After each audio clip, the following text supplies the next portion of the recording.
2K dislikes.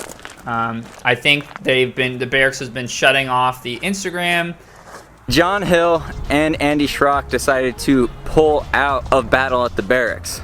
He disabled several of his latest posts. You cannot leave a comment. Well. Battle at the Barracks 12. I have no idea why I brought my board here.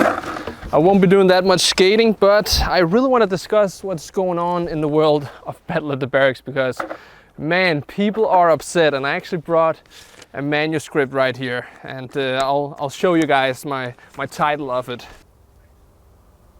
You can see it's Battle at the Barracks 12, and it's going downhill because that's how people are feeling about this right now. So how am I feeling about it? I thought I would discuss that first. My initial interest in Battle at the Barracks 12 was up here before it started, watching all the skaters involved, looking forward to the battles. But now, a few battles and weekends into the competition, I'm like down here. A lot of my fellow YouTubers feel this way, a lot of my real life skate friends feel this way, and I work at a skate park. So when I look at the young kids who should be having the hype that I had for Battle at the Barracks 1 with this Battle at the Barracks, it's just not there. I'm wondering if it's because I've grown up and my interest in skateboarding has kind of shifted and the Barracks is not the same as before, but I really don't know what's been causing this because I was looking so forward to watching all the pros, the Joes, the influencers and the icons battle it out against each other. My first problem here, and I'll say this, is that I kind of feel like it's Battle at the Barracks 7, pros versus Joes, that's kind of been amped up. We have even more skaters and it's kind of the same formula, but at the same time, they missed out on the opportunity of mixing the categories. Whereas in Battle of the Barracks 7, we had the pros versus Joes, and that was all of the first round battles, a pro versus a Joe.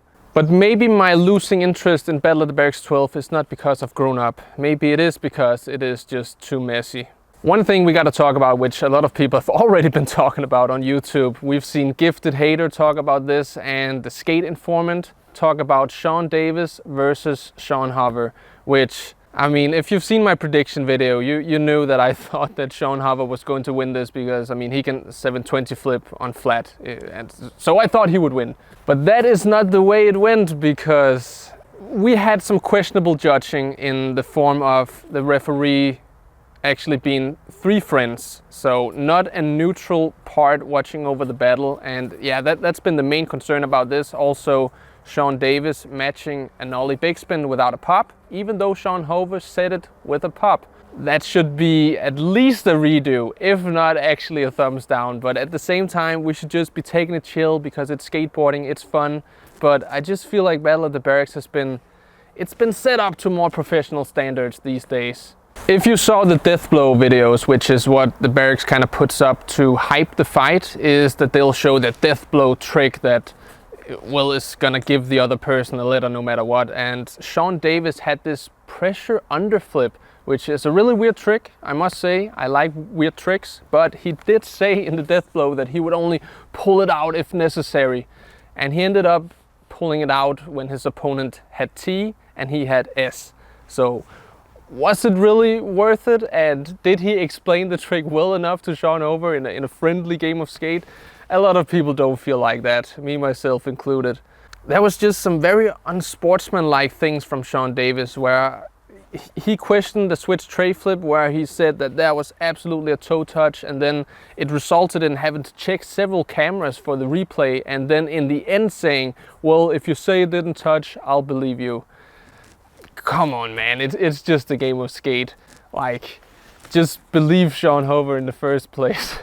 But yeah, that was just not the best game. It was okay, but I feel like the games of skate and Battle at the Barracks 12 really haven't been up to the classic games that we've seen in previous Battle at the Barracks, like Dennis Busnitz versus Chris Cole in like the second one.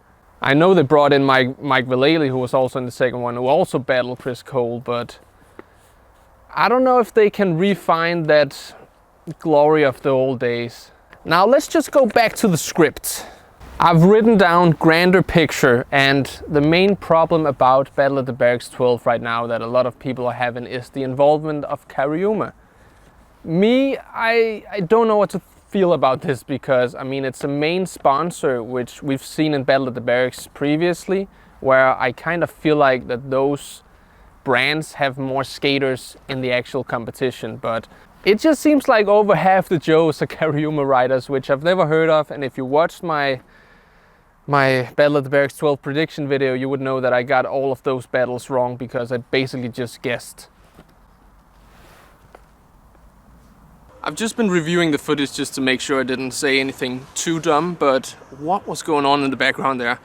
I don't think I'm coming back to this weird place to film ever again, but I also just wanted to talk about the YouTubers who, according to rumors, are not going to be in this competition. People like John Hill, Andy Schrock, and Aaron Cairo.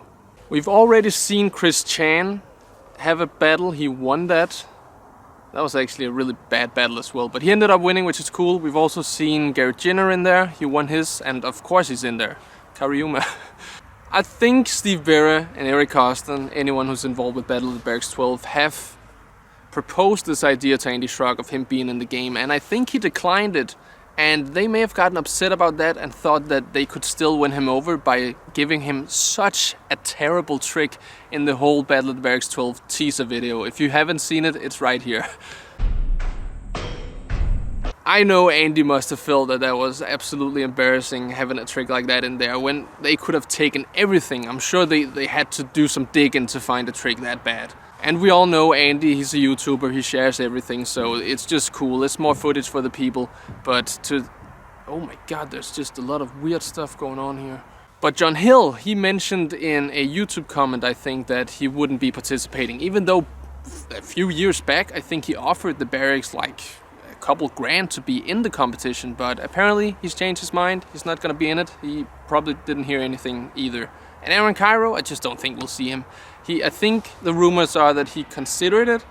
There are some pretty big names that you probably won't see in Battle of the Barracks 12. Also another reason for it just going downhill at the moment. I wouldn't say so much that them not being in it is the part of going downhill, but just the fact that this is all the rumors and people are talking about this, it's really just a bad vibe to the whole competition, sadly. I have no issue in Cariuma sponsoring Battle of the Barracks 12, getting a lot of their riders in there, but if they're actually going to be the Joes of the competition, I liked it way more with Battle of the Barracks 7, where the skaters had to like send in their flat ground clips and the best of the best of the best Joes would get selected, and in the end up winning Battle of the Barracks 7. We got Cody Cepeda beating Luan Oliveira, and I just gotta make an apology here for my Battle of the Barracks 12 prediction video, because I talked about it like Luan had never been champion, and that might also be a result of me just not being as interested in Battle of the Barracks anymore. But he won Battle of the Barracks 11, I believe. He got pretty close a lot of the years running up to that, but I think he was the last champion before the Battle of the Barracks women's thing. So yeah, for that I'm sorry. I will from now on out refer to Luan as a champion of Battle of the Barracks. And then there's a lot of conspiracies about Cariuma, Steve Berra being involved, and yeah, just getting those Cariuma riders in there. I don't really mind it, but I can see why people are not feeling like it's a legit playing field. And then what else do we have here? I think I've actually, said everything. It's probably too big of a competition. The game with the Seans were just terrible. I don't know what else to say, guys. I feel like Battle of the Barracks 12 is really rapidly going downhill, and I'm very sad to see it, because back when, like the first Battle of the Barracks, I think all the way up to the number 7 one, I was so intrigued with this, and I would just wish for the younger generation that I teach and are there for at the skate park I work at, they would have that same interest. But I don't know. I'd really want to hear your guys' opinions on this down there in the comment section. So please write a comment letting me know what you think about this whole ordeal, and then I think I'll be getting out of here because I'm hearing like some wolf howling over here. So thanks for watching. I'll see you guys later. Let's just ditch the chair.